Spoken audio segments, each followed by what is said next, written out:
అంటే ఆషామాషి కాదు.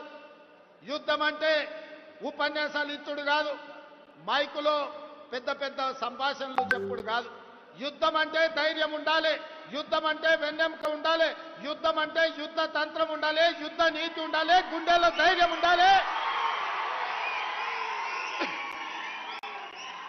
గుండెల్లో ధైర్యం ఉన్న నాయకుడే యుద్ధాన్ని గెలిపిస్తాడు, యుద్ధ తంత్రాన్ని పన్నగలుగుతాడు.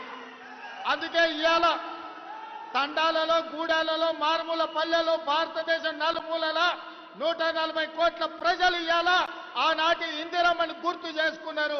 1967లో చైనా అతి తెలివితేటలు ప్రదర్శించి భారతదేశం మీద యుద్ధం ప్రకటించింది.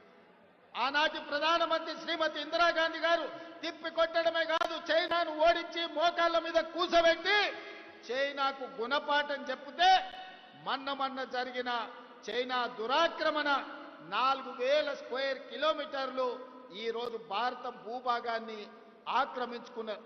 కర్నల్ సంతోష్ బాబు సూర్యాపేట కోదాడ బిడ్డ, ఉత్తమ్ కుమార్ రెడ్డి గారి నియోజకవర్గానికి సంబంధించిన కర్నల్ మన ఆర్మీ జవాన్ను చైనా పొట్టన పెట్టుకుంటే కనీసం నరేంద్ర మోడీ గారు చైనాకు తిరిగి జవాబు చెప్పే పరిస్థితిలో లేరు.